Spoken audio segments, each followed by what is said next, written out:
I'm Vern Suzuki, speaking for ECHO, the Environmental Children's Organization. We're a group of 12 and 13-year-olds trying to make a difference. Vanessa Suddy, Morgan Geisler, Michelle Quigg, and me.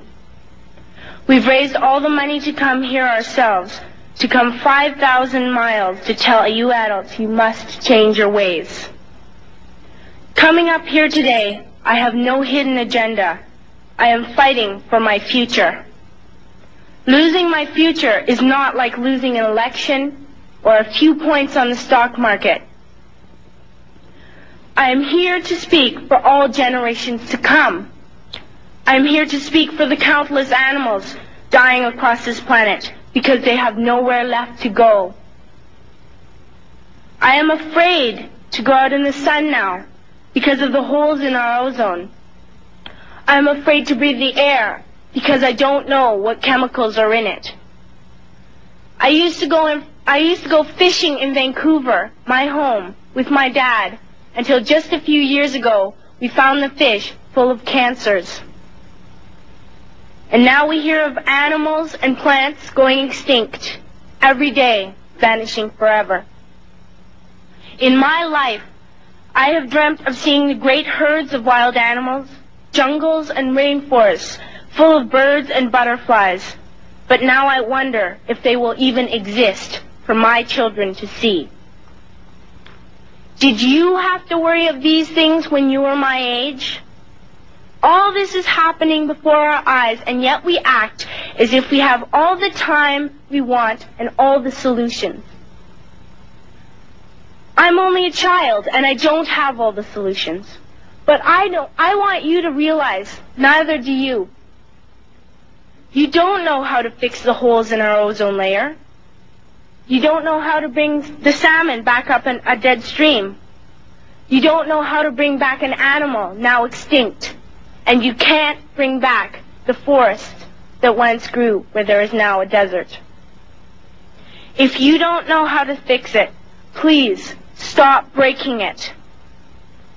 Here, you may be delegates of your government, business people, organizers, reporters, or politicians, but really, your mothers and fathers, sisters and brothers, aunts and uncles, and all of you are someone's child.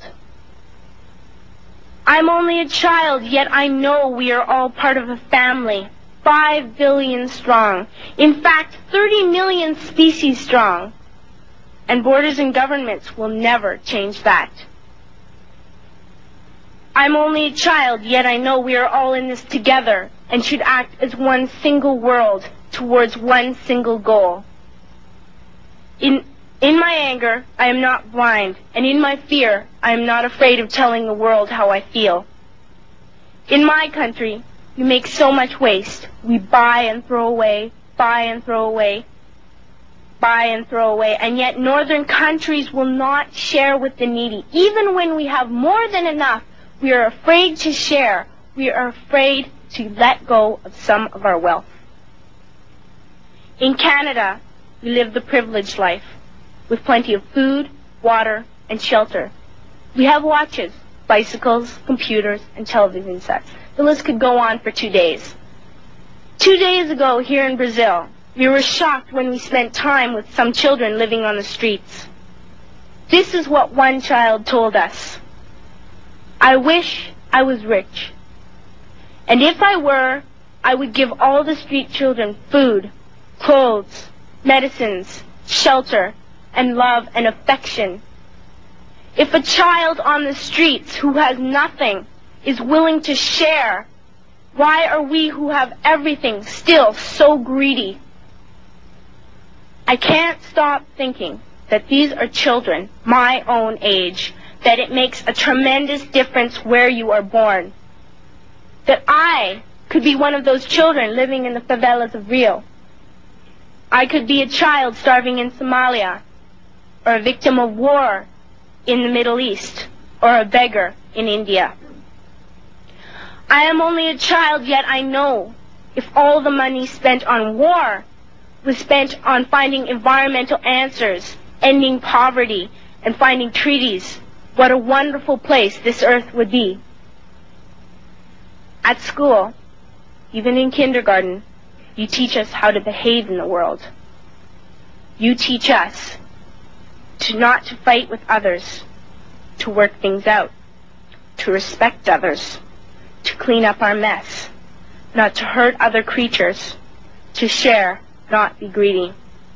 Then why do you go out and do the things you tell us not to do?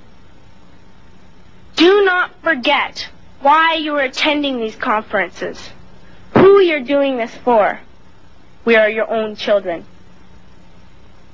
You are deciding what kind of a world we are growing up in.